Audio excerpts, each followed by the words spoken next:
반갑습니다. 김태구입니다. 반갑습니다. 오늘은 2021학년도 특수교사 임용시험을 앞두고 남아있는 기간 동안 우리가 어떤 내용을 어떤 방법으로 공부를 해야 올해 시험에 수월하게 합격할 수 있을지 그 가이드를 제시해드리는 합격 설명의 시간입니다. 실제로 공부하시는 분들 보면 정말 열심히 공부하시거든요. 시간도 충분히 투자하고 그리고 체력이 거의 바닥날 때까지 인생을 갈아 넣듯이 열심히 공부를 하시는데 문제는 뭐냐면 그렇게 열심히 공부했는데도 불구하고 그 과정의 끝에 결과는 서로 다를 수 있더라라는 겁니다. 어떤 분들은 합격해서 다음 연도에 학교 현장으로 가시죠. 그리고 어떤 분들은 조금 씁쓸하지만 다음 시험을 또다시 준비해야 되는 그런 상황에 놓이기도 하지 않습니까? 자, 그러면 그렇게 열심히 공부했는데 열심히 공부하고 노력한다라는 조건은 충족시켰는데 결과가 달라지는 이유는 무엇일까? 그 이유에 대해서 한번 확인해 보자라는 거예요. 그래서 여러분들의 시행착오를 줄이고 효율적으로 공부해서 고득점으로 합격할 수 있는 그런 방법들을 지금 우리 같이 한번 찾아보자라는 것이요. 자, 그러기 위해서는 우선 시험 제도에 대해서 확인을 조금 해보아야 할 것이고 뒤로 넘겨보시면 두 번째로 2021학년도 특수교사 임용시험 합격 전략이라고 해서 제가 노량진에서 강의를 하면서 학생들이 이렇게 공부했을 때 수월하게 합격하더라. 열심히 공부했는데도 이런 방법이라고 한다면 합격하지 못하는 경우도 있더라라고 하는 거 그런 노하우들을 여러분들에게 전해드리는 것으로 그렇게 진행하도록 할게요. 자, 세 번째는 주요한 강론서들을 실어 두었는데요. 영역별로 제시되어져 있는 것들 한번 살펴보시는 거. 자, 그러면 첫 번째인데요. 임용시험 체제에 대해서 간단하게 한번 확인해 봅시다. 임용시험 체제에 대해서 익숙한 분들이라 하더라도 시간 얼마 걸리지 않으니까 같이 한번 살펴보면서 각각의 과목별로 어떠한 내용들을 주로 학습해야 되는지 포인트를 한번 잡아보자고요. 우선은 첫 번째는 유초등 특수 시험이고요. 뒤로 넘겨보시면 중등 특수에 대한 내용도 포함되어져 있다. 그렇죠? 자, 알고 계신 것처럼 우리 시험은 크게 자격이 세 가지로 나눠집니다. 유아 특수, 그 다음에 초등 특수, 그리고 중등 특수겠죠. 시험의 형태는 유초등 특수가 유사 동일한 형태고요. 중등 특수는 조금 차이가 있는 형태라는 거 먼저 볼게요. 유초등 특수에서 1차 시험 과목 및 배점 내용이 있고요. 쭉 내려오시면 아래쪽에 2차 시험 과목 및 배점의 내용이 있다. 그렇죠? 먼저 1차 시험에 대한 것들을 살펴보면 첫 번째 과목이 교직 논술입니다. 교직 논술이요. 20점이 배점되어져 있고 논술형으로 하나의 문제가 출제가 되는 것이죠. 논술형이니까 뻔한 것이네. 어떻게 하면 되는 것이지? 그렇지. 물어보면 그 내용들에 대해서 논리적으로 우리가 서술해주면 된다라는 거. 간단하게 얘기를 드렸습니다만은 사실 조금 거부감이 들기도 하죠. 왜냐하면 우리는 글쓰기에 그렇게 익숙하지는 않거든요. 하지만 크게 걱정할 필요는 없습니다. 이 시험에서 요구하는 논술의 형태라는 것이 대단히 거창하거나 어마어마한 것들 정도를 요구하지는 않거든요. 구조를 갖추어서 체계 내에서 논리적으로 서술할 수 있다라고 하면 수월하게 고득점 할 수 있는 영역이라고 볼 수 있습니다. 우선은 여기에서 물어보는 내용들은요. 특수교육학적 지식들을 발생한 문제에 대해서 어떻게 적용할 수 있을 것인가, 해결 방법은 무엇인가 등등에 대해서 답을 써주면 되는 겁니다. 어떤 형태로 체계 내에서 논리적으로 서술해주면 되는 것이죠. 그런데 그때 물어보는 내용의 난이도는요. 그렇게 어렵지 않습니다. 비교적 간단하고 단순한 내용들로 구성이 되어져 있거든요. 자, 그래서 조금 낯설어 보이긴 합니다만은 글쓰기에 익숙해지기만 한다면 내용의 난이도는 그렇게 높지 않으니 지금부터 우리가 쭉 공부해가는 과정 중에 충분히 갖출 수 있는 수준이니 상대적으로 고득점이 많이 나오는 과목이기도 하다라는 겁니다. 실제로 그 20점 만점을 얻는 분들도 꽤 많습니다. 고득점 하는 분들 굉장히 많아요. 그래서 글쓰기, 논술형이니까 부담스럽다라고 생각할 것이 아니라 오히려 우리가 고득점하는 그러한 전략적인 과목으로 삼아둘 필요가 있다라는 겁니다. 자, 아래쪽에 보시면 교육과정 A도 있고 교육과정 B도 있잖아요. 그죠? 각각 40점씩 배점되어져 있네. 기입형의 문항 형태도 있고 서술형의 형태도 있는 것으로 전체 16문항 내외가 제시가 된다. 그러니까 교육과정 A에 8문항 일반적으로, 교육과정 B에 일반적으로 8문항이 포함되는 것이겠죠. 각각의 8문항 하위에는요. 적게는 3개에서 많게는 5개까지 하위에 개의 소문항들이 같이 배치가 된다라는 것. 자, 기입형이라는 것은 어떻게 인식하면 될까? 뭐라는 것이죠. 단답형으로 답할 수 있는 것들을 기입형이라고 하는 것이고, 서술형은 뭐겠습니까? 그렇지, 물어보면 문장의 구조를 갖추어서 답해 줄 수 있는 것들을 서술형 문항이라고 보면 되는 겁니다. 복잡하지 않아요, 그죠? 우측에 출제 범위 한번 볼까? 우선은 첫 번째 특수교육학 전 영역입니다. 전 영역이네. 범위가 꽤 넓어 보이잖아. 실제로 그 범위는 어마어마합니다. 매우 방대한 영역이라고 볼 수 있습니다. 자, 이 하위에는 시각장애, 그리고 청각장애, 행동수정뿐만 아니라 지적장애, 정서행동장애 등등의 우리가 알고 있는 장애 영역들이 포함되는 것이죠. 분류하는 기준에 따라서 달라질 수 있습니다만은 일반적으로 한 13개 영역 정도로 구분할 수 있는 굉장히 방대한 영역이라는 것, 내용을 담고 있다라는 것. 자, 그런데 조금 주목할 부분이 있습니다. 뭐냐면 그렇게 방대한 영역 범위 내에서 최근에 뚜렷하게 나타나는 경향이 있다라는 거예요. 그 경향은 뭐겠습니까? 과거에는요, 시각장애, 청각장애뿐만 아니라 정서행동장애, 지적장애 등등에서 아동들이 가지고 있는 신체 생리학적 측면에서의 특성을 주로 물어보았다면 지금은 그 경향이 바뀌고 있는 겁니다. 어떻게 바뀌고 있을까? 그렇죠. 이 시험은 특수교사를 뽑는 시험이에요. 학교에서 장애를 가지고 있는 아이들을 어떻게 지도할 것인가, 어떻게 해서 이 친구들의 학업 성취를 높이고 행동을 바람직한 방향으로 이끌어 줄 수 있는가, 그러한 역할을 하는 사람을 뽑는 시험이지 않습니까? 거기에 맞춰서 시험의 경향도 바뀌어지고 있다라는 거예요. 어떻게 바뀌고 있을까? 그렇죠. 아이들의 신체 생리학적 특성을 물어보는 과거 스타일에서 지금은 그러한 특성을 고려하여 이 친구들을 학교 현장에서 어떻게 지도할 것인가, 발생한 문제를 어떻게 해결하고 어떻게 적용할 것인가 라고 하는 교육적 조치에 포인트를 두고 시험 문제는 다수 출제되고 있다는 것. 자, 그런 부분들을 미리 캐치해 둔다면 당연히 학습의 포인트를 둘 수 있을 것이고 효율적인 학습이 될 것이고 고득점 할 수 있는 것이겠죠. 아래쪽에 보시면 특수교육 교육과정입니다. 유치원에 해당하는 거, 그리고 초등에 해당하는 거 각각의 범위에 대해서 전 영역 출제가 되는 것으로 제시가 되어져 있다. 그렇죠. 자, 특수교육 교육과정은요, 대표적으로 공부하기 조금 까탈스럽다, 좀 더 정확하게 얘기하면 하기 싫다라고 표현하는 과목입니다. 그런데 오히려 이런 성격을 조금 캐치할 필요가 있습니다. 뭐냐면 특수교육 교육 과정에서 출제되는 문제들은요, 적용이나 응용의 가능성이 그렇게 높지 않습니다. 바꿔서 얘기하면 제시되어져 있는 문장을 그대로 쓰는 암기에 해당하는 내용들이 주로 출제가 되고 있다라는 것이죠. 그래서 이렇게 정리할 수 있습니다. 뭐냐면 특수교육 교육 과정은 하기 싫어요. 하는 것이 좀 꺼려집니다. 그런데 하고자 한다면 오히려 간편하고 간단하게 학습할 수 있다라는 겁니다. 시험 문제는 암기에 기반해서 출제되고 있으니까요. 자, 그런 특성이 있습니다. 그리고 아래쪽에 일반 교육 과정이죠. 유치원은 유치원 교육 과정이고요. 그 다음에 초등 특수는 일반 초등 교육 과정의 내용들이 포함되고 있다라는 것. 아래쪽에 한국사입니다. 우리 시험에서 한국사 시험을 별도로 치르지는 않죠. 다만 한국사 자격을 가지고 있기를 요구하고 있습니다. 몇 급을 요구하고 있습니까? 그렇죠. 3급을 요구하고 있죠. 3급은 4급과 함께 한국사 중급 시험으로 분류가 되는데 그 중급 시험에 응시를 해서 몇 점? 70점 이상을 득점하게 되면 3급 자격을 얻게 되는 것이겠죠. 자, 그런데 한국사 시험 그렇게 어렵지 않습니다. 수월하게 대부분 선생님들께서 이제 합격을 하시는데 그렇다고 해서 뒤로 미뤄둘 이유는 없습니다. 지금 이 강의를 듣고 계시는 분들은 한국사에 대한 준비는 모두 끝내 놓았을 것이라고 저는 기대를 하고 있기는 한데, 만약 그렇지 않은 경우라고 한다면 최대한 빠른 시간 내에 한국사를 빨리 해결해 두셔야 되는 거예요. 가까운 시험이 2020년 2월 8일 날 있는 것으로 제가 알고 있어요. 그리고 5월에도 시험이 있고 8월에도 시험이 있습니다. 다만 5월에도 시험이 있네, 8월에도 시험이 있네, 이렇게 접근할 것이 아니라 2월 8일 그 시험에 반드시 합격하고 한국사에 대한 걱정을 끝내겠다, 그 이후에는 전공에 대해서 투자하겠다, 이런 다짐으로 접근을 하시는 것이 필요하지 않겠습니까?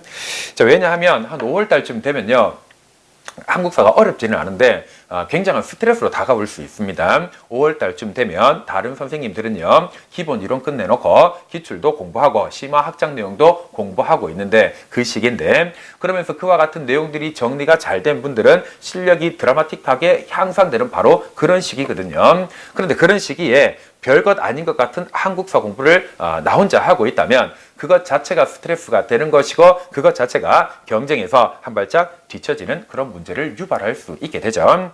자, 그래서 지금 이 강의를 듣고 계시는 분들은 한국사를 만약에 가지고 있지 않은 분들이라고 한다면 2월 8일 날 그날 다 끝내는 걸로 그렇게 약속하시죠.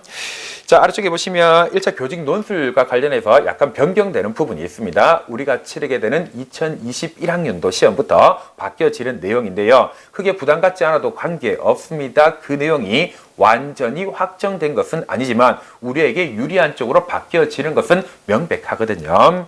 아래쪽에 보시면 변경 전, 그러니까 2020학년도까지 논술형이었고 2021학년도 마찬가지 논술형인데 2020학년도에 아래쪽에 보시면 원고지 형태의 1200자 이내라고 하는 조건이 달려 있습니다. 원고지 형태의 답을 작성해야 하는구나. 그렇다면 원고지 작성법을 따라야 하는 것이고 그 원고지 작성법이 배점되어져 있구나. 점수로서 반영되는 것이구나 라고 알 수 있는 것이죠.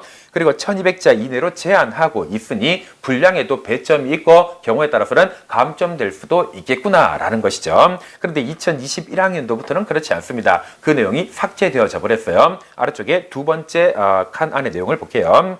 2020학년도에서 답안 작성 시 유의사항으로 주어진 원고지 1200자 원고지에 맞게 서술하시어 1100자 이하 또는 1200자 초과 시에 감점된다라고 원고지에 작성해야 된다. 원고지 작성법이 평가 요소 분량에 대한 배점도 있었구나. 그런데 2021학년도부터 주어진 답안지 면수 2매 이내에 맞게 서술하면 되는 것이죠. 그죠? 자, 그래서 우리 입장에서는 간단해진 것이다.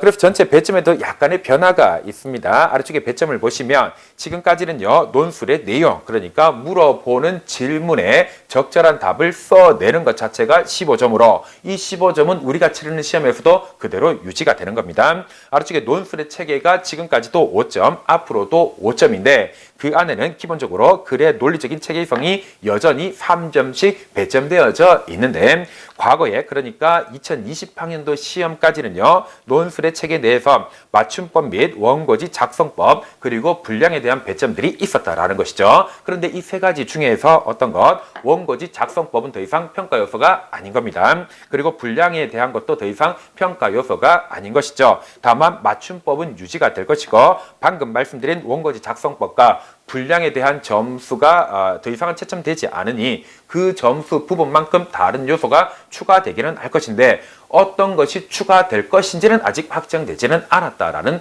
내용이 되는 겁니다. 자, 그래서 우리에게 불리할 것 없더라. 오히려 수월하게 학습할 수 있는 그러한 방식으로 바뀌어지고 있다라고 그렇게 생각하시면 되겠네요. 자, 정리된 내용 한번 읽어보겠습니다. 문항 형태는 2020학년도와 같은 논술형인데 답안은 원고지 형태가 아니라 일반 답안지에 작성을 합니다. 주어진 수, 그러니까 전체 2면 이내의 답안지에 작성을 하고 글자 수는 제한하지 않으며 분량에 대해서도 채점을 하지 않는다라는 것으로 간소화되고 있는 것. 자, 아래쪽에 2차 볼게요. 2차 시험 과목 및 배점인데요. 크게 과목이 세 가지가 제시가 되어져 있죠. 첫 번째는 교직 적성 심층 면접입니다. 두 번째는 교수학습 과정안이죠. 교수학습 과정안은 우리가 흔히 얘기하는 지도안이라고 보면 되는 것. 그리고 수업 실연으로 구성되어져 있는데 이 세 가지 과목이 모든 시도교육청에서 공통적으로 치르게 되는 시험 그 요소들인가? 그렇지는 않습니다. 아까 제가 기본적인 요소라고 설명을 드렸는데 이 세 가지 기본적인 과목 혹은 요소를 가지고 각각의 시도 교육청별로 다양하게 시험을 치르고 있는 것이죠. 그죠? 자, 그래서 2차 시험 같은 경우에는요. 시험에 대한 과목별 배점이나 문항수, 시간, 출제 범위 등 세부 사항은요. 각각 시도 교육청별로 서로 다르게 치러지고 있으니 각각 본인이 응시하고자 하는 시도 교육청 의 시험 공고를 확인하시고 거기에 맞춰서 준비를 하셔야 된다라는 겁니다. 자, 다만 중요한 포인트는 뭐겠습니까? 이런 것이죠. 시험을 한 번도 치러보지 않은 분들도 최근에 2차 시험이 얼마나 중요하게 반영되는지 얼마나 강조되고 있는지에 대한 내용들은 아마 들어보셨을 거예요. 그죠? 심지어 이런 경우도 있습니다. 제 주변에 있는 학생인데요. 1차 시험에서 커트라인보다 9점 높은 점수를 얻었습니다. 그런데 최종 시험에서 불합격했습니다. 그리고 들리는 소문에 의하면 15점, 그 다음에 17점 뭐 이 정도의 점수가 뒤집어진 사례도 있다라고 얘기를 합니다. 뭐겠습니까? 2차의 비중이 그만큼 높아지고 있다라는 것이죠. 자, 그래서 제가 그 친구에게 물어봤습니다. 2차 시험 볼 때 도대체 그죠? 조금 그 친구가 진정되고 난 이후에 싸웠니? 뭐 때렸니? 욕했니? 농담 삼아 물어봤는데 정상적으로 준비한 내용들을 수행을 하고 왔더라. 그럼에도 불구하고 2차에서 너무 낮은 점수를 받아서 결과적으로 불합격하게 되었다라고 안타까운 얘기다 그렇죠? 이렇게 얘기를 했었습니다. 그럼 지금 시기에 우리가 할 수 있는 건 뭐겠습니까? 지금 1차를 준비하면서 2차를 병행해서 같이 준비한다? 현실적으로 어려움이 있죠. 그러면 어떻게 9점의 격차, 15점의 격차, 17점의 격차들이 뒤집어지는 사례들이 나오고 있으니 2차에 조금 여유를 두고 그죠? 2차를 준비할 때 조금 여유를 가지기 위해서 1차에서 고득점을 해두는 거, 그 방법이 지금 우리가 할 수 있는 것이라고 보면 되는 것이겠다. 그죠? 경우에 따라서는 2차에서 제가요, 추월을 할 수도 있을 겁니다. 경쟁자들을. 하지만 경우에 따라서는 2차에서 월등한 실력을 가지고 있는 분이 나를 추월해서 앞서 나갈 수도 있지 않겠습니까? 그러한 부분에 있어서 지금 현재 2차를 병행하는 것이 현실적으로 어려움이 있으니 어떻게 하겠다? 효율적인 공부 방법, 시행착오를 철저하게 줄여서 고득점 하는 것 1차에서요. 우선 그거부터 시작하셔야 되는 것이겠죠. 자, 그렇게 두고 뒤로 넘겨보시면 이제 중등 특수에 대한 것들. 중등 특수는요, 1교시가 교육학의 내용으로 치러집니다. 마찬가지 20점이 배점되어져 있고 논술 형태 하나의 문항으로 제시가 되고 있죠. 아래쪽에 보시면 전공 A, 전공 B가 있는데 마찬가지 각각 40점씩 배점되어져 있습니다. 전공 A의 기입형 서술형, 전공 B에도 기입형 서술형 문항들이 이와 같은 문항의 수로 각각 배당 배점되어져 있다라고 안내를 하고 있는 것이요. 최근에 중등 특수에서 시험의 구조가 약간 바뀌어진 부분이 있습니다. 우리는 그 이전의 구조까지 염두에 둘 필요는 없고요. 지금 현재 제시되어져 있는 형태에 적합한 방식으로 학습을 하시면 되는데 달라진 부분들은 이런 거예요. 뭐냐면 전공 B에 10점짜리 논술형 문항이 하나 포함되어져 있었는데 그것이 올해 시험부터 바뀌어졌습니다. 여러분들이 치르는 시험에서도 지금 제시하고 있는 이 구조가 적용되게 된다라는 것이죠. 이해되십니까? 2020학년도 시험부터 바뀌어진 것이고 2021학년도 시험을 치르게 될 우리도 지금 현재 제시하고 있는 이 구조 안에서 시험 문제를 마주하게 될 것이라는 것이요. 자, 우측에 보시면 출제 범위에서 교과 교육학이 25%에서 35% 정도, 그리고 교과 내용학이 75%에서 65% 정도 이러한 비중으로 출제가 되는데 이러한 비중이 철저하게 지켜지지는 않습니다. 우선 교과 교육학은 무엇인지 보면 임용시험일 시행 공고일 기준으로 국가에 의해 고시되어져 있는 총론 및 교육과정이라고 제시가 되어져 있다 그렇죠? 그러니까 우리가 흔히 얘기하는 아까 확인했었던 특수교육 교육과정의 내용이 25%에서 35%의 비중으로 우리 시험에 출제가 된다라고. 아래쪽에 교과 내용학입니다. 표시 과목의 교과 교육학을 제외한 과목인데요. 여기에 포함되는 것이 시각장애, 청각장애, 행동수정 등등과 같은 장애와 관계되는 영역들이 되는 것이죠. 마찬가지 유초등처럼 한국사 상급 자격증 반드시 가지고 계셔야 되죠. 2차 시험도 동일합니다. 기본적으로 교육청별로 3가지 과목을 기본으로 하되 각각의 교육청에 맞추어서 상이한 기준을 제시하고 있으니 본인이 응시하고자 하는 교육청별 공부를 확인하시고 거기에 맞춰서 준비를 해야 할 것이다.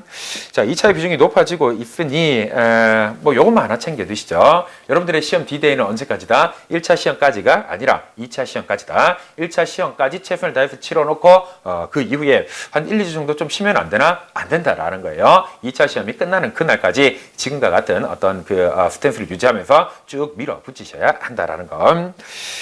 자, 시험 체제는 이렇게 구성이 되어져 있는데요. 아래쪽에 보시면 최근 임용 시험에서 변화되고 있는 부분들 몇 가지 간단하게 정리해 둔 게 있습니다. 이렇게 바뀌어지고 있으니 바뀌어지는 시험에 우리가 대응할 방법을 찾기 위해서는 그 요소들을 한번 살펴볼 필요는 있겠죠.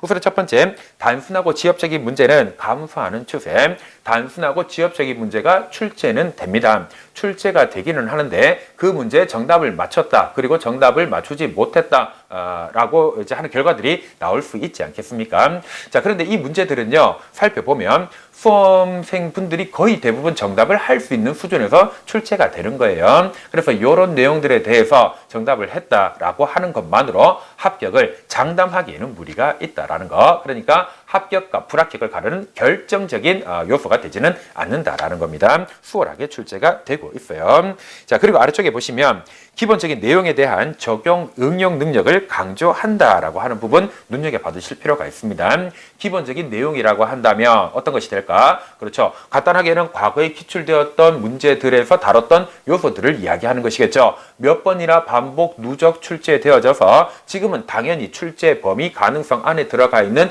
바로 그 내용들, 너무나 뻔하다고 수월하게 접근할 수 있는 그러한 내용들. 그런데 그러한 내용들이 출제가 되기는 하는데 여전히 반복되고 있기는 한데 출제되는 형태, 물어보는 성격이 달라지고 있다는 겁니다. 과거에는요, 기출됐던 내용 중에 예를 들어서 어떤 내용에 대해서 여러분들이 그것을 암기하고 있는가, 그렇지 않은가, 이것이 옳은가 옳지 않은가를 판단하는 것 정도, 그러한 수준에서 시험이 출제가 되어졌는데 지금은 그렇지 않습니다. 그 기본적인 내용들을 어떻게 하는 것이지 학교 현장에서 아이들에게 발생한 문제에 대해서 효과적으로 적용하는 방법을 우리에게 뭐 하라고? 써내라고 요구하는 시험이 된 겁니다. 효과적으로 응용하고 발생한 문제를 해결할 수 있는 방법이 무엇인가를 물어보는 방식으로 시험 문제는 달라지고 있다는 거예요. 그러면 공부 방법도 달라져야 하지 않겠습니까? 어떻게? 그 기본적인 내용들에 대해서 단순 암기로 끝낼 것이 아니라 그 기본적인 내용에 담겨져 있는 논리적인 관계를 철저하게 분석하고 이해해야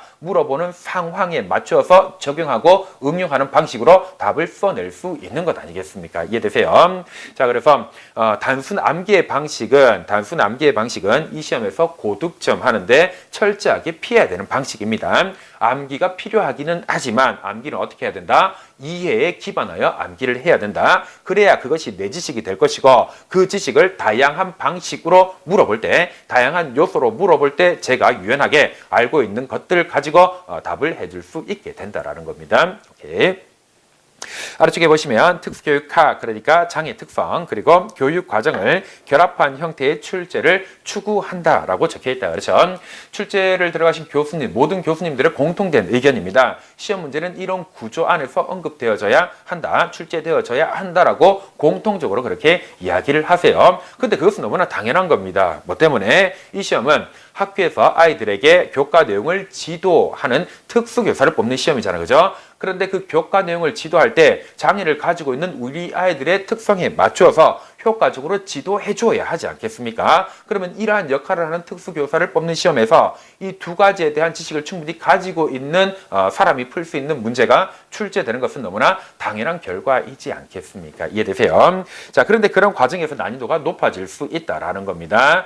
뭐 때문에 그러한 문제라고 하는 것은 결과적으로는 학교 현장에서 이러한 내용들을 수업할 때 이러한 특성을 가지고 있는 아이들에게 어떠한 방식으로 적용, 응용하여 지도할 것인가, 우리가 가지고 있는 단순한 지식들을 어떻게 적용할 수 있는가를 물어보는 방식이 되는 것이니 단편적인 암기만으로는 접근할 수 없다라는 겁니다. 고득점할 수 없다라는 거예요. 자, 그러면서 아래쪽의 내용도 눈여겨보셔야 되죠. 문학 내의 다양한 조건을 해석하고 적용하는 과정에서 높은 수준의 사고력을 요구한다라고, 마치 수능 시험과 같이 문제 내에서 답안을 작성할 때 고려할 수 있는, 활용할 수 있는 요소들이 제시가 되고 있는데 그들 사이의 관계를 철저하게 인식하고 이해하지 못하면 답을 쓸 수 없는 구조로 출제가 되고 있다는 거예요. 높은 수준의 사고력을 요구하고 있으니 당연히 난이도가 높을 수밖에 없을 겁니다. 난이도가 높은 문제이니까 어떻습니까? 배점은 높을 수밖에 없을 것이고요. 그리고 이러한 문제들의 정답 반응을 보일 때 합격과 불합격의 차이가 선명하게 나타날 수 있다는 겁니다. 자, 뭐 이런 경향을 놓고 볼 때 학습 방법은 사실은 수월하게 방향을 잡을 수 있습니다. 그런데 혹시 모르니까 그 내용들을 한번 정리해 보자라는 것이죠. 자, 두 번째 파트입니다. 2021학년도 특수교사 임용시험 합격 전략인데요. 아까 말씀드린 것처럼 노량진에서 강의를 하면서 정말 다들 열심히 공부하는데 어떤 분들은 합격하고 어떤 분들은 합격 방향이 아니라 열심히 하되 다른 방향으로 가버리는 분들도 있더라라는 건, 그러한 시행착오를 줄일 수 있도록 정리를 해둔 것이니 같이 한번 살펴봅시다. 우선 첫 번째 체크 포인트입니다. 특수교육학 기본 개념 정리하기요. 어떤 시험이든지 기본 개념 정리 없이 고득점 할 수는 없지 않겠습니까? 가장 중요한 과정이라고 볼 수 있는데, 그런데 그 중요한 과정인데 어떤 방법으로 학습하느냐에 따라서 결과는 완전히 달라질 수 있다는 것이죠. 지금 이 강의를 듣고 계신 분들은 이런 각오 있지 않습니까? 올해 내가 시간 투자하고 노력 투자하고 정말 열심히 공부해가지고 시험에 반드시 합격하겠다. 1차 시험에 고득점하고 2차도 충실하게 수행해서 내년에는 꼭 학교 현장에 가겠다. 이런 각오를 다지고 있는 분들 아닙니까? 그죠? 자, 그러니까 제가 당부를 드릴 수 있는 겁니다. 어떤 당부를 미리 드리냐면 어차피 써야 되는 시간이고요. 어차피 하실 노력이라는 거. 그런데 그 방법을 제대로 찾아서 접근을 하게 되면 결과는 합격이 될 수 있는 것이고, 정말 열심히 애써서 노력하고 시간도 쓰고 체력적으로도 충분한 소모가 일어나겠지만 바른 방법이 아니라고 한다면, 적합한 방법이 아니라고 한다면 그 과정의 끝에 결과는 불합격이 될 수도 있다라는 겁니다. 그래서 그 과정이 조금 고달프더라도 제대로 된 방법으로 가자라는 것이죠. 자, 그래서 첫 번째 특수교육학 기본 개념 정리하기인데요. 설레발이 좀 길었다, 그렇죠? 첫 번째 보시면 특수교육학 기본 이론은요, 철저하게 이해와 암기를 동반하여 반복해야 합니다라고 적어 두었습니다. 그 이유는 뭐겠습니까? 앞서 우리가 살펴본 것에서 정답을 찾을 수가 있죠. 지금 시험은요, 단편적인 지식들을 제시해주고 혹은 기억하고 있는가 그렇지 않은가를 묻는 것이 아니라 제시해주고 OX로 판단할 수 있는가 그렇지 않은가를 묻는 수준이 아니라는 겁니다. 그 내용을 실제 적용하고 활용해야 되는 것이니 거기에 대한 철저한 이해 없이는요, 시험 문제에서 효과적으로 답을 쓸 수 없다라는 거예요. 이해되십니까? 자, 그런데 선생님, 시험 형태가 소답형이니까 결과적으로 암기해야 되지 않습니까? 암기해야죠. 암기하셔야 되는데 지금 제가 경계하고자 하는 것은 뭐냐면 단편적인 암기 위주의 방식만으로는 합격할 수 없다라는 얘기를 하는 거예요. 암기를 하시되 어떻게 하자? 철저하게 이해에 기반한 암기를 하셔야 지금과 같은 형태의 시험 문제에서 합격할 수 있다라는 얘기를 드리는 겁니다. 자, 그래서 특수교육학 기본 이론은요, 철저하게 이해를 하고 이해에 기반해서 암기를 하는 것, 그와 같은 과정의 무한 반복이다. 이렇게 보시면 됩니다. 뒤에 기본 이론에 대한 완벽한 이해 없이는요, 고득점 할 수 없습니다라고 단호하게 적어 두었습니다. 자, 그래서 이런 과정이라고 보면 됩니다. 우선은 뭐 중요한 내용들 몇 가지만 메모를 할게요. 자, 기본 이론은 더더군다나 철저하게 이해가 필요하더라. 철저하게 반드시요, 반드시. 그런데 결과적으로 시험에서 내기 위해서는 암기가 필요합니다. 하지만 암기만으로는 안 된다라는 건, 강의를 하다 보면 이런 질문 많이 받습니다. 교수님, 1, 3월에 강의를 듣고요, 제가 충분히 이해하도록 노력할게요. 그리고 암기는요, 9월달 되면 제가 본격적으로 하면 될 것 같은데 절대 되지 않습니다. 단호하게 되지 않는다라고 대답을 해주죠. 그죠? 뭐 때문에 그렇습니까? 이 암기라는 것이 내가 이해 기반이 되지 않은 상태에서, 인지적으로 와닿지 않은 상태에서 적혀있는 문자만을 암기하려고 하면 효율은 당연히 떨어질 수밖에 없는 것이고, 그렇게 암기를 노력해서 했다 하더라도 그 정도의 방법만으로는 합격할 수 없기 때문에 조금 고달프더라도 1월 달부터 이해에 기반하고 암기를 동반해야 된다라고 이야기를 하는 것이죠. 이렇게 생각하시기 바랍니다. 어떤 내용에 대해서 듣고 제가 사고력을 발휘해서, 그죠? 그 내용들을 뜯어보고 관계를 따져보아서 이해를 하게 되었다. 그 말은 제 머릿속에 자리 잡았다라는 것이죠. 머릿속에 자리 잡았다라는 것은 어느 정도 암기가 되었다라는 겁니다. 철저한 이해는요, 암기를 수월하게 만들어준다라는 이야기를 드리고 있는 겁니다. 이해되세요? 자, 철저하게 이해했더니 암기가 수월해지더라. 그런데 이것을 잊지 않기 위해서 추가적으로 반복하고 적어보고 말해보고 그렇게 암기 작업을 추가했다, 반복했다. 그랬더니 놀랍게도 앞서 이해했던 내용들보다 더 높은 수준에서 이해가 완성되더라라는 겁니다. 이해되십니까? 이해를 하게 되면 암기가 수월해지고요. 암기가 철저해지면 앞선 내용들보다 높은 차원에서 이해를 할 수 있게 되는 것이고, 이 정도 되면 비로소 그 내용들이 나의 지식이라고 이야기할 수 있게 되는 것이겠죠. 그러면 어떤 결과를 얻을 수 있습니까? 그래, 물어봐라. 어떤 상황에서 어떻게 적용할 것인지, 응용할 것인지 궁금하다면 물어봐라, 시험 문제가. 그럼 내가 알고 있는 지식들을 충분히 이해하고 있으니까 적절하게 써야 될 요소들을 반영해서 답을 해줄 수 있게 되는 것이죠. 이해되세요? 자, 그래서 이해가 높아지게 될 것이고 다시 이해가 높아지게 되면 당연히 또 반복되는 겁니다. 암기는 향상되게 되는 것이에요. 오케이. 이해가 높아지면 암기도 높아지고 높아진 암기는 이해의 차원을 훨씬 더 높여지고 높아진 차원의 이해는 완전한 내 지식이니까 암기도 수월해지는 것이죠. 그러고 나면 다시 순환을 하게 되는 겁니다. 이해되십니까? 이런 구조 안에서 학습을 하셔야 된다라는 것. 자, 그 이유는 이렇게 한 번 더 설명드릴게요.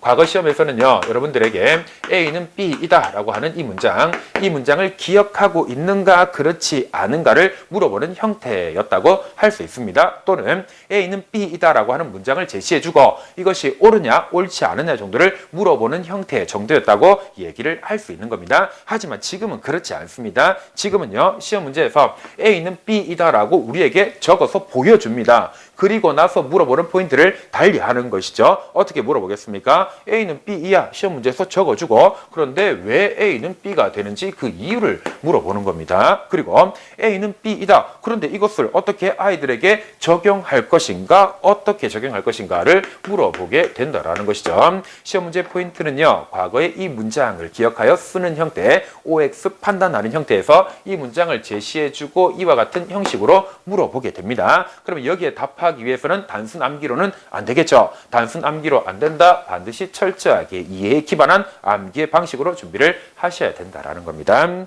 자, 그러면서 아래쪽에요. 두 번째, 내용에 대한 철저한 이해는 암기를 돕고요. 정확한 암기는 더 깊은 이해를 돕습니다. 이해와 암기는요, 능력의 향상의 선순환을 위한 필수 조건이더라. 특히나 이 시험에서요. 아래쪽에 보시면 DSM-5 진단 충고도 있고 검사 도구도 있고 점자 규정, 지문자, 장특법 이렇게 적어 두었는데 특히나 강조하고 있습니다. 뒷부분에 보시면 단기간에 완성되지 않는다고요. 아니 점자 몇 페이지 안 되던데요. 한 2주면 충분히 암기할 수 있을 것 같은데요. 장특법도 사실 그렇게 분량이 많은 건 아닌 것 같던데요. 한 달 정도면 완전히 내 걸로 씹어 삼킬 수 있겠던데요 라고 얘기하시는 분들 꽤 많습니다. 자, 그런데 그렇게 해서 내가 암기를 했다, 학습을 했다 하더라도 시험 상황에서 출제되는 문제에 완전히 완벽한 답을 써낼 수 있을 것이라고는 장담할 수 없다라는 겁니다. 오케이. 자, 특히나 이와 같은 내용들은요, 출제가 확실시 되는 내용들이면서 그 범위들이 방금 말씀드린 것처럼 그렇게 넓다라고 할 수 없습니다. 이런 것이겠지. 그 범위는 이렇게 제한되어져 있어. 그런데 이 안에서 출제될 가능성은 매우 높아. 시험에 합격하기 위해서는 전략적으로, 효율적으로 합격하기 위해서 이 내용들을 빼놓고 가는 것은 정말로 어리숙한 판단이지 않습니까? 이해되세요? 그래서 빼놓지 말고 반드시 챙겨야 되는데 이러한 내용들은요, 단기간에 완성되는 성격이 절대 아니라는 겁니다. 그래서 1월 달부터 이것들 중에 어떤 것도 빼놓지 마시고 확인하고 계속 반복 누적해가는 방식으로 학습을 하셔야 되는 거예요.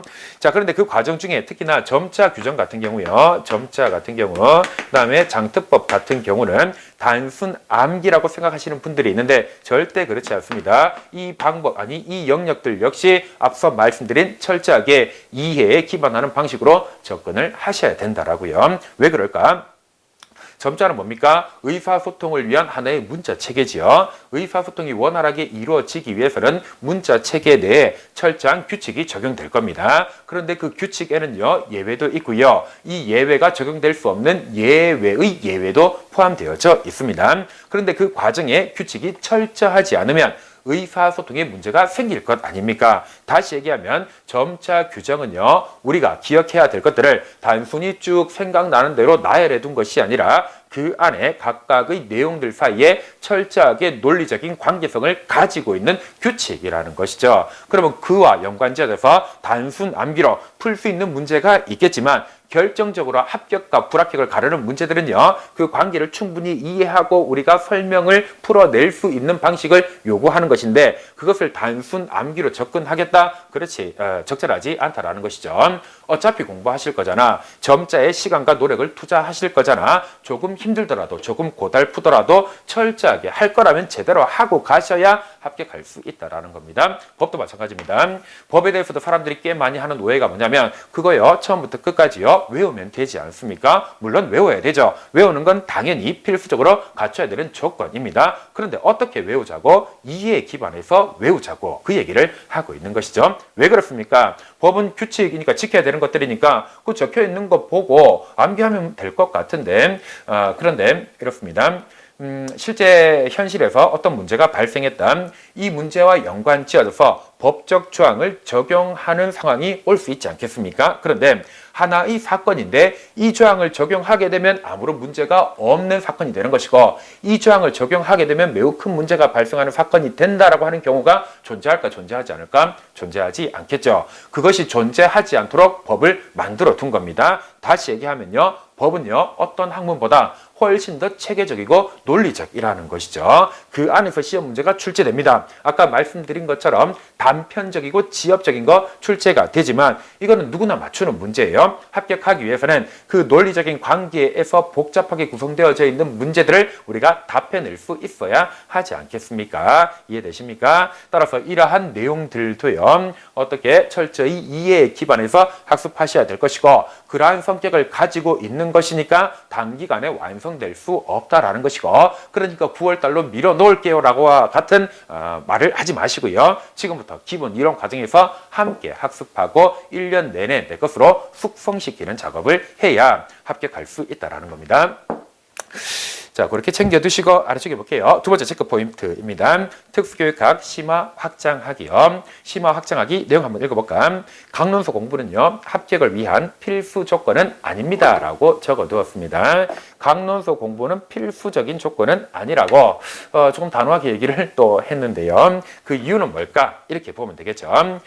강론서 학습보다 먼저 선행되어야 하는 것이 있습니다. 그게 뭐겠습니까? 기본 이론 과정이죠. 기본 이론 과정은요. 노량진에서 강의하는 교수님들께서 모두가 자기들이 집필한 교재로서 수업을 진행을 하죠. 저도 패스워드 플러스라고 하는 교재를 매년 내놓고 있는데요. 그 기본 이론서의 성격을 이렇게 보시면 됩니다. 뭐냐면 지금까지 출제되었던 기출문제 있죠. 그 기출문제의 내용을 충분히 이해하고 그와 관련된 문제가 또다시 출제되어졌을 때 정답을 할 수 있는 내용들을 기본 이론서에 사실 모두 포함시켜야 되는 것이겠죠. 그리고 지금까지 내용 중에 기출된 것은 아니지만 지금까지 기출된 내용을 놓고 볼 때 이와 같은 요소들도 출제될 수 있겠다라고 하는 것까지 기본 이론서에 모두 포함시켜 두는 겁니다. 죄송합니다. 그러니까 기본 이론서에 포함되어져 있는 내용들을 철저하게 이해하고 암기하고 내 것으로 만들어서 적용하고 응용할 수 있으면 합격할 수 있습니다. 고득점할 수 있다라는 겁니다. 그 안에서 시험 문제의 99% 이상은 무조건 출제가 되는 성격이니까요. 제 교재만 그런 것이 아니라 노량진에서 강의하시는 모든 교수님들께서 그와 같은 목적으로 교재를 만드는 것이죠. 이해되십니까? 그래서 기본 이론이 충실하면 완전히 내 것이 되면 합격은 보장될 수 있습니다. 따라서 강론 공부는 반드시 해야 되는 것은 아니다라고 이야기를 드리는 것이죠. 자, 그럼에도 불구하고 뒤에 강론서 목록도 실어놓고 강론 공부 어떻게 하자라고도 적어놓은 데는 이유가 있겠죠. 강론 공부는 이런 목적으로 활용해야 된다. 이런 방법으로 사용해야 된다라는 거 이렇게 얘기해 볼게요. 자, 뭐니 해도 중요한 것은 뭐라고 말씀드렸습니까? 기본 이론입니다. 기본 이론 안에서 저뿐만 아니라 모든 교수님들께서 집필한 기본 이론 과정 안에 시험 문제는 99% 이상 출제가 될 수밖에 없습니다. 그런데 이 기본 이론 학습에서 중요한 건 뭐라고 말씀드렸습니까? 이해라고 말씀드렸죠. 암기를 하되 이해에 기반한 암기를 해야 된다라는 거, 그 안의 관계를 완전히 내 것으로 만들어야 한다라는 것이다. 그죠? 이러한 기본 이론에 대한 이해를 돕기 위해서 완전히 내 것이 되기 위해서 강론의 내용들을 활용하는 것이 첫 번째 목적이라고 보면 되는 겁니다. 뭐냐면 기본 이론에서 우리가 학습했었던 내용들을 여러 강론서에서 또 설명을 하겠죠. 그때 각각의 강론서에서 어떻게 부연 설명하고 어떤 사례를 들어주는지 그 내용들을 살펴보다 보면 당연히 기본 이론에 대한 이해가 한층 높아질 수밖에 없을 것이고 완전한 내 지식이 되지 않겠습니까? 그러면서 기본 이론에서 다루지 않았다 하더라도 혹여나 강론 범위 안에 있는 것들 중에 출제될 수 있는 것들도 있으니 주요한 내용들과 관련지어서 그 주변의 개념들을 확장하는 용도로 사용하시면 된다라는 것이죠. 이해되세요? 강론 공부는 두 가지 목적을 가지고 있습니다. 하지만 무조건적으로 해야 되는 것은 아니더라. 강론 공부를 하지 않으면 합격할 수 없다라는 말은 옳지 않은 말이라는 겁니다. 기본 이론에 충실하면 합격할 수 있는데 그 충실을 돕기 위해서 강론을 활용하는 것이며 거기에 플러스 알파 정도의 개념으로 보시면 된다라는 것이죠. 자, 그러면 강론을 어떻게 봐야 되겠습니까? 그렇죠. 강론을 1페이지부터 마지막 장까지 하나하나 읽어보고 내가 다 정리해 볼게요. 김태군 이만큼 내가 정리를 해서 내 교재를 만들어 낼게 라고 하는 목적으로 혹은 그런 방향으로 지금 시기에 접근하는 것은 옳지 않죠. 시간이 너무 오래 걸려요. 올해 시험에 합격하기 위해서는 강론을 이렇게 보시기 바랍니다. 강론은 철저하게 이렇게 인식하셔야 됩니다. 사전이라고 생각하세요. 사전은 어떻게 하는 것인데 우리가 사전을 1페이지부터 끝까지 모두 암기하거나 읽어보지는 않지 않습니까? 오케이. 자, 사전이니까 어떻게 활용할 것이다? 필요한 개념을 발췌해서 보는 겁니다. 그러면 이런 것이네. 기본 이론에서 다루었던 주요한 개념들을 여러 강론서를 펼쳐놓고 그 내용을 설명하고 있는 페이지를 찾아서 사전이라고 생각하고 그 내용들 중에서 어떻게 사례나 부연 설명들을 보면서 기본 이론에 대한 이해를 높이는 용도로 그 과정에 이런 것도 출제될 수 있을 것 같은데 라고 하는 플러스 알파를 추가하여 읽어보고 정리하는 거, 그러한 용도로 사용하시면 된다라는 것이죠. 자, 그러면서 마저 읽어볼까요? 하지만 다시요. 강론서 공부는요, 합격을 위한 필수 조건은 아닙니다. 하지만 강론서의 사례, 부연 설명, 주변 개념의 확인 등을 통해 기본 이론에 대한 이해를 높이고 내용을 심화 확장할 수 있다. 이런 용도로요. 아래쪽에 강론서는 영역별로 두세 권 이상은 갖추어야 하며 그 뒤에 내용의 선택과 이해는 신중하게 접근해야 한다라고 제시를 하고 있죠.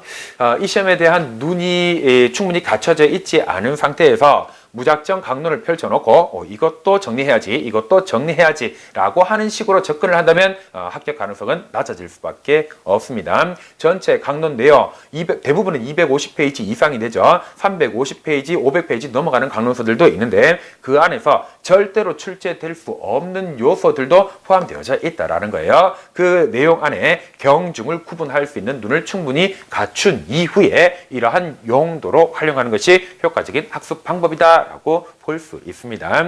자, 그러면서 선택과 이해는 신중하게 접근해야 한다라는 이러한 문구를 쓰면서 이러한 의도도 좀 담고 있습니다. 뭐냐면 이 강론이라는 것이요, 제시되어져 있는 내용들을 내가 그대로 알고 있다 하더라도 시험 문제 상황에서 효과적으로 활용되지 않는 경우도 있습니다. 무슨 얘기냐면 경우에 따라서는 강론의 내용이요, 우리 시험에서 요구하는 지식과 맞지 않는 거, 조금 과감하게 얘기를 하자면 일부 강론서에는요 우리 시험을 방해하는 오개념도 포함되어져 있다라는 겁니다. 이해되십니까? 그것은 아마 이런 과정인 것 같습니다. 뭐냐면 교수님들이 강론서를 집필하실 때 그 목적이 우리가 활용해서 임용시험 잘 보라고 그런 목적으로 강론서를 쓰실까? 그렇지는 않죠. 우리 아이들을 어떻게 지도할 수 있는지에 대한 내용들을 주로 다루려고 하지 않겠습니까? 번역서도 마찬가지겠지, 그치? 그런데 그 과정에 기본이 되는 개념들에 대한 설명에 오류가 포함되어져 있을 수 있다라는 겁니다. 우리하고 입장이 다른 거예요. 우리는 그러한 오류에 민감할 수밖에 없잖아. 우리 점수와 우리 합격과 직접적으로 연결되는 내용들이니까 우리는 민감할 수밖에 없는데 교수님들은 입장이 그렇지 않을 수도 있다라는 겁니다. 그래서 제 강의를 들어보신 분들은 아실 수 있겠지만 어떤 강론서에 대해서는 극찬을 합니다. 그 아이들을 지도하는 것뿐만 아니라 임용시험에도 효과적으로 활용될 수 있는 강론서이니까. 그런데 어떤 강론서에 대해서는 과감하게 혹평을 하기도 합니다. 우리에게 너무 큰 혼란을 주는 것이거든. 너무나 명백한 개념이고 너무나 뻔하고 당연한 개념인데 그것을 번역하는 과정 중에 약간의 오류로 인해서 우리에게 완전히 다른 의미로 와닿는 내용을 싣고 있는 강론서도 있기 때문에 그렇습니다. 그래서 그러한 부분들을 볼 수 있는 눈을 충분히 기른 이후에 반드시 이러한 용도로 사용하시기 바랍니다. 그러기 위해서는 앞서 두세 권 이상의 영역별로 두세 권 이상의 강론서를 갖출 필요는 있는 것이죠. 강론 공부를 하실 거라면요. 대표적으로 예를 들어서 특정 영역의 한 권의 강론서만 가지고 이 안에 있는 내용들이 만을 모두 학습하면 시험에 합격할 수 있을까? 절대 그렇지 않습니다. 특정 개념에 대해서 어떤 강론서에서는 주요한 요소를 3가지 설명하여 제시할 수도 있고요. 동일한 개념인데 다른 강론서에서는 주요한 요소를 5가지로 제시할 수도 있습니다. 여기에 제시했던 3가지 플러스 2가지가 아니라 이 중에 2가지를 쓰고요. 나머지 3가지는 또 다른 걸 쓸 수도 있다라는 겁니다. 똑같은 개념에 대해서 임용시험에서 정답을 하기 위해서는 이 내용들을 종합적으로 모두 살펴보고 철저하게 이해에 기반해서 머릿속에 남겨두는 작업이 필요한데 어떤 강론서에 있는 3가지만 보고 나머지는 존재하지 않는 것처럼 접근을 한다면 시험 문제의 답을 쓰는 데 있어서 당연히 어려움이 있을 수밖에 없는 것이겠죠. 이런 문제를 모두 해결해 둔 것이 노량진에 강의하는 교수님들이 내놓은 기본 이론서라는 겁니다. 이렇게. 자, 그렇게 두고 아래쪽에 3번째 볼까요? 체크포인트 3번째입니다. 장애인 등에 대한 특수교육법이요. 아까 말씀드렸잖아요. 그지? 장특법은 절대 단기간에 완성되지 않습니다. 그리고 그 구조가 법이니까 훨씬 더 체계적이고 논리적인 관계 안에 있더라. 단편적이고 단순하고 지엽적인 거 출제되지만 그것은 누구나 맞춰야 하는 문제이고 고득점하고 합격하기 위해서는 그 논리적인 구조 안에서 물어보는 복잡한 문제에 대해서 답을 할 수 있도록 당연히 준비를 해야 되는데 그러기 위해서는 법의 내용들, 구조 자체에 대한 이해가 필요하다라는 것. 장애인 등에 대한 특수교육법 역시 철저하게 이해해야 하는 영역입니다. 기계적인 빈칸 채우기는 매우 나쁜 전략입니다. 빈칸 뚫어놓고요. 거기에 해당하는 용어를 쓰는 것만으로 이 시험에서 고득점할 수 없습니다. 아예 공부를 하지 않는 것보다는 나은 전략일 수 있겠으나 올해 어차피 우리 모두가 최선을 다해서 열심히 공부하기로 결심한 이 마당에 같이 결심했죠. 그죠?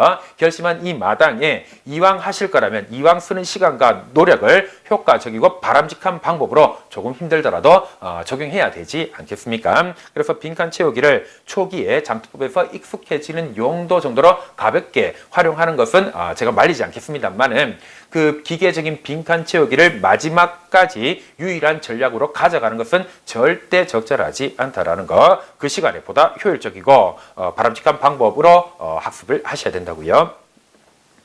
아래쪽에 보시면 법조항 사이의 관련성을 이해하고요. 전체 내용을 한 호흡에 정리할 수 있어야 합니다. 한 호흡에 정리한다는 건 장특법 전체 내용을요. 한꺼번에 정리할 수 있어야 한다라는 것이죠. 그렇게 할 수 있을 때 비로소 앞서 제시되어져 있는 법조항 사이의 관련성에 대한 이해에 도달할 수 있다라는 의미가 되는 겁니다.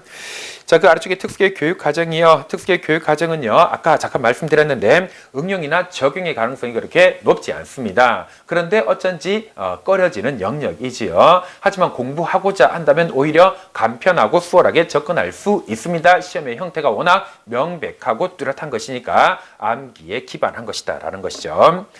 자, 그렇게 두고 아래쪽에 5번째로 가볼까요? 서브노트 활용 방법인데요. 서브노트라고 흔히 사용을 하는 용어죠. 그죠? 그런데 이 서브노트는요, 정확하게는 요약, 그러니까 서머리 노트라고 보셔야 되는 것이죠. 그러면서 그 뒤에 암기 노트와는 다르다라고 이야기를 하고 있습니다. 자, 우선 서브노트인데 서브노트는 어떤 개념으로 접근하셔야 된다? 요약 정리하는 서머리의 개념이요. 쓰기 시작했는데 마무리 안 할 수는 없고, 그죠? SUMMARY 맞겠네. 자, 서머리. 너무 충동적으로 영어 단어를 쓰기 시작했어요. 순간적으로 조금 당황했는데요. 자, 서머리 해야 되는 노트이지 절대로 암기를 위한 메모의 개념으로 접근해서는 안 된다라는 겁니다. 암기 노트라고 적어두어야 혼란이 없겠네요. 그죠? 자, 무슨 얘기냐면 이런 것이죠. 거기 적혀있는 첫 번째가 서브노트는요, 암기 노트와 다릅니다.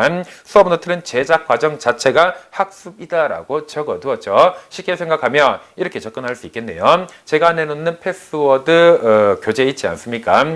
매년 4권이 전체 13개의 영역에 대한 내용들을 담은 형태로 출판이 되는데요. 그것을 만드는 과정은 이렇습니다. 뭐냐면 예를 들어서 시각장애이더라 라고 하면 시각장애에 대해서 임용시험의 경향이나 과거에 출제됐던 내용들을 모두 파악해야 되겠죠. 그리고 강론이나 논문의 내용들을 참고하지 않겠습니까? 그런데 강론을 펼쳐 놓고요. 시각장애 영역에서 우리가 살펴보아야 하는 강론서는 대표적으로 대여섯 대여섯 권 정도가 됩니다. 자, 그런데 그 대여섯 건뿐만 아니라 시각장애에 영향을 미칠 수 있는 강론의 내용들을 사실 모두 펼쳐놓습니다. 그래서 지금 현재 여기 제 연구실인데요. 칠판을 기준으로 우측과 좌측 모두에 책장으로 가득 차 있습니다. 여기에는 특수교육학 임용시험을 준비하는 데 필요한 내용을 조금이라도 담고 있는 책이라고 한다면 모두 제가 갖춰두고 있죠. 우리 영역의 강론서가 약 350권 정도 됩니다. 그리고 내용들을 정리하다가 살펴본 논문들, 주요한 것들 모두 출력해서 준비를 해두고 있고 언제든지 볼 수 있도록요.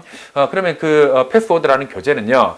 이 강론서 350건의 내용들을요. 요약 정리해둔 겁니다. 그런데 그 요약 정리를 할 때 특정 강론서에서 일부 페이지의 내용을 단순히 타이핑해서 복사해서 붙여놓고 다른 강론서의 내용을 단순히 타이핑해서 복사해서 붙여놓는다면 이 교재를 가지고 여러분들이 효율적으로 학습할 수 있을까? 그렇지 않죠. 그렇지 않죠. 자, 그러면 패스워드를 어떻게 만들까라고 하면 전체 350건에 있는 내용들을 모두 살펴봅니다. 그리고 주요한 내용들을 선정하겠죠. 무엇을 기준으로? 기출문제를 기준으로. 그리고 기출문제를 기준으로 살펴볼 때 아직 출제는 되지 않았지만 이런 내용도 출제될 수 있는 것이다 라고 하는 것들도 모두 정리를 하겠죠. 그죠? 그러면서 그 내용들을 단순히 타이핑해서 옮겨올까? 그렇지 않습니다. 머릿속에 모두 넣고요. 숙성시키는 것이죠. 철저하게 그 관계를 이해하는 것이죠. 그리고 나서 내용 선별을 다시 하는 겁니다. 그리고 배치를 하는 것이죠. 만약에 군더더기가 있는 문장이라고 한다면 너무나 지나치게 번역 투여서 혹은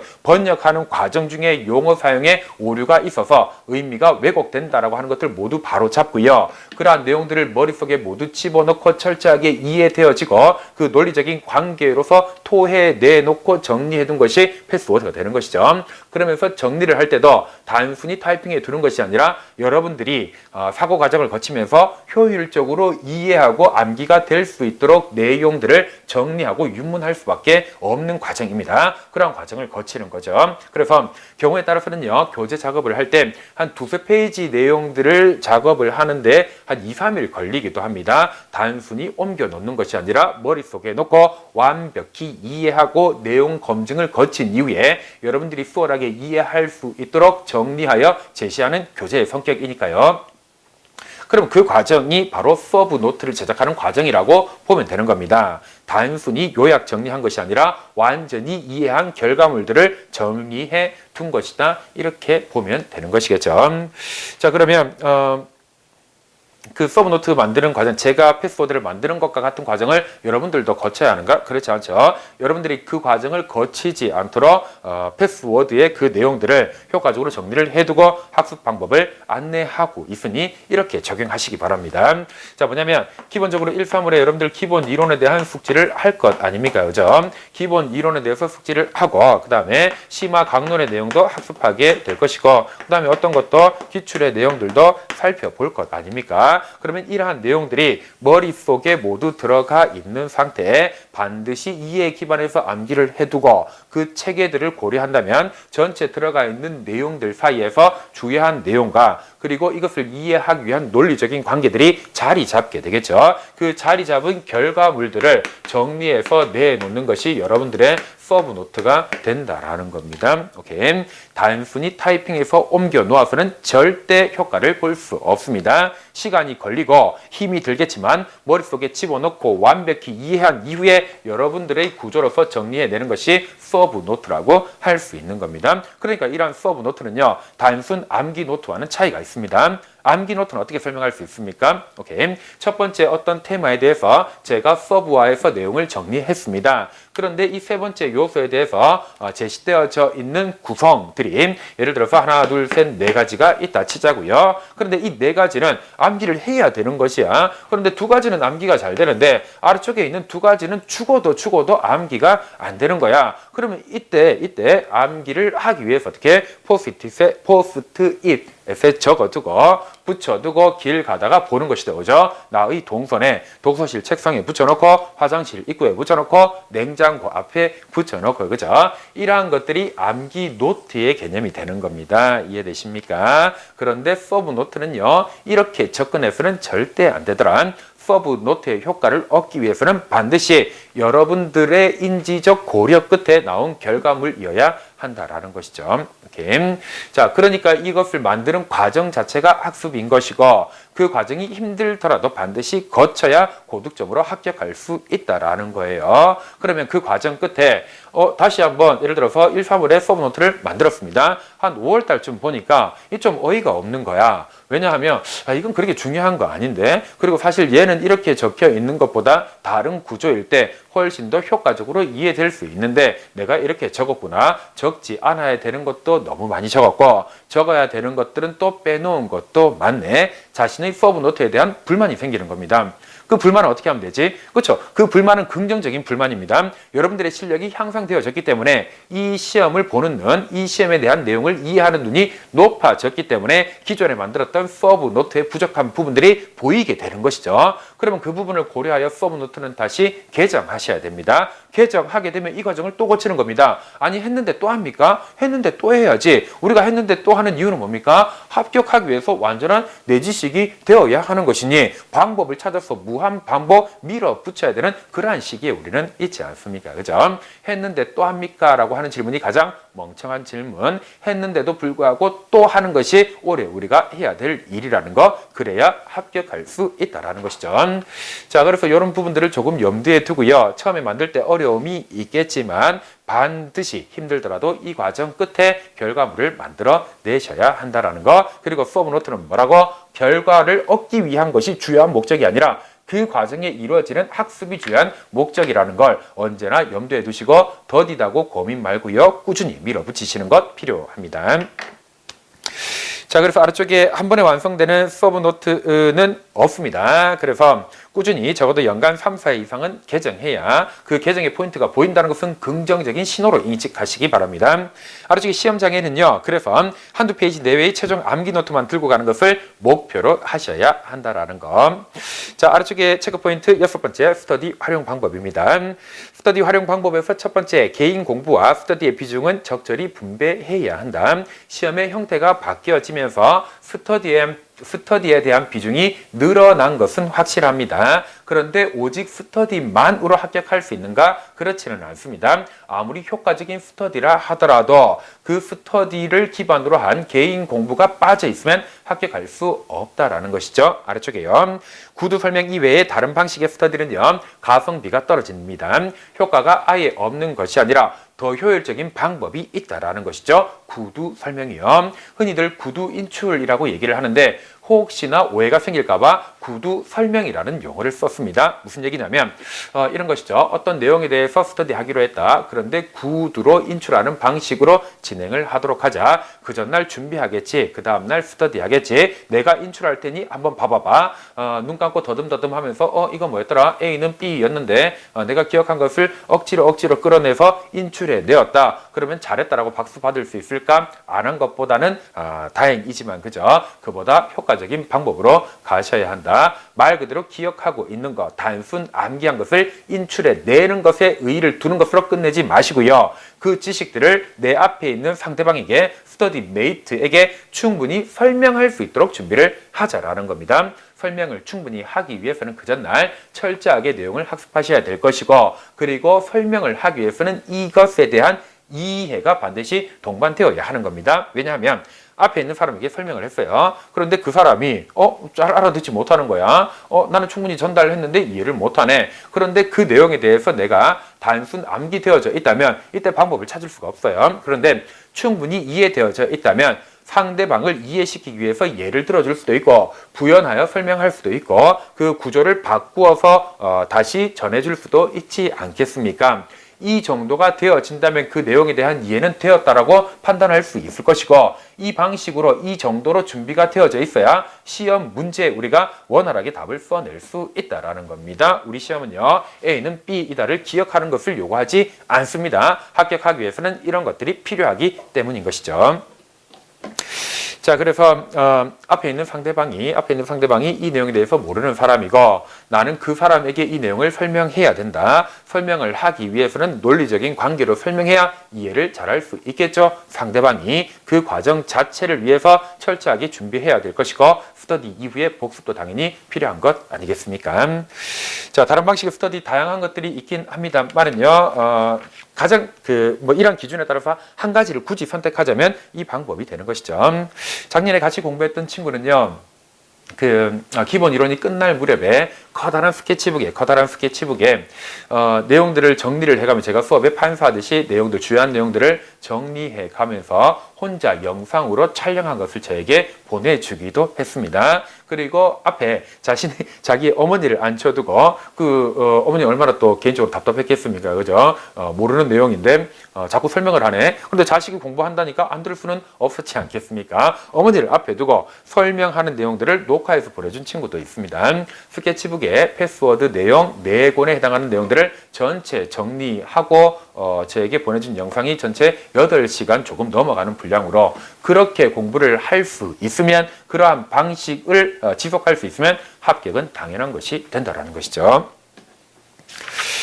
자, 그렇게 두고 뒤에 이제 넘어가 볼게요. 주요 강론서들입니다. 아까 말씀드렸다시피 주요 강론서 각각의 영역별로 우리 시험에 큰 영향을 미치는 것들 위주로 정리를 해두었습니다. 그러면서 별표를 통해서 중요도의 구분을 좀 두기도 했다. 그렇죠? 강론 공부는 하시려고 한다면 반드시 아까 말씀드린 이 방법으로 접근을 하셔야 되더라.